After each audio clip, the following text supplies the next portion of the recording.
Hi there. My name is Andy Clinton, and I'm a puppeteer with Chunky Monkey Studios. We're doing some puppetry workshops to help you develop your skills in this unique art form. Let me tell you a little bit about my background. In my full-time professional life, I'm an educator.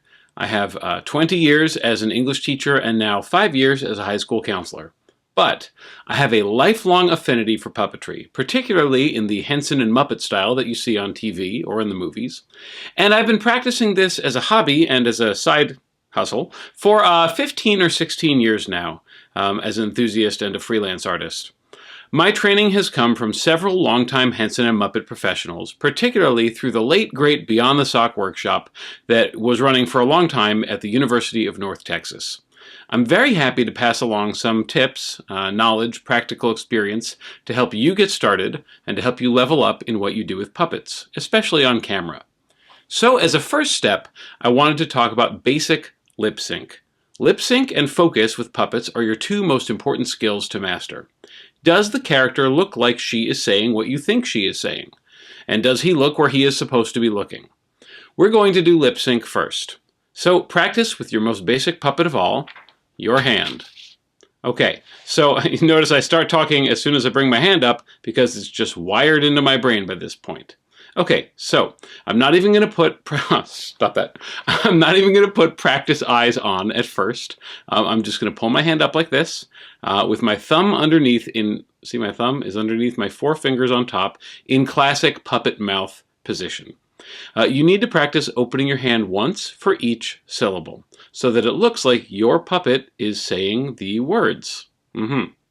For the most part, you're trying to lower your thumb rather than opening the top half of your hand because, you know, we don't talk like this. This is the whole head. This is the head of the puppet. And this is the jaw right there.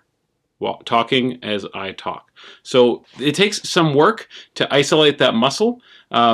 There are some tricks you can use. Start with that, but I sometimes, when I was starting, used to put my fingers sort of like that so that I would be locking down the other fingers and I really couldn't move them.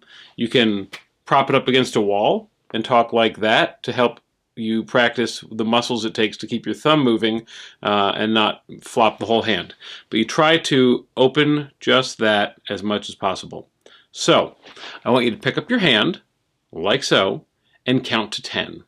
Opening your hand and you're lowering your thumb 1 time per syllable, like this. 1, 2. Now do it with me. You're not doing it. Do it with me. Ready? 1, 2, 3, 4, 5, 6, 7. What happened on 7? You had to open it twice, right? 5, 6, 7, because there's 2 syllables. 8, 9, 10. Let's keep going. 11, that's 3 syllables. 12, 13, 14, 15, 16, 17, 3 syllables. 18, 19, 20. So if you've never really done this before, it takes some time before it's second nature. I would recommend practicing with counting, saying the alphabet, or anything else that you really don't have to think up here about what words are going to come out of your mouth, because you're really just working on getting your hand in sync with the puppet, with your brain going to your mouth and coming out your hand at the same time. Now, when you get really used to it, it just becomes second nature and your lip sync is just all the time. As soon as you raise your hand, you're talking with the puppet.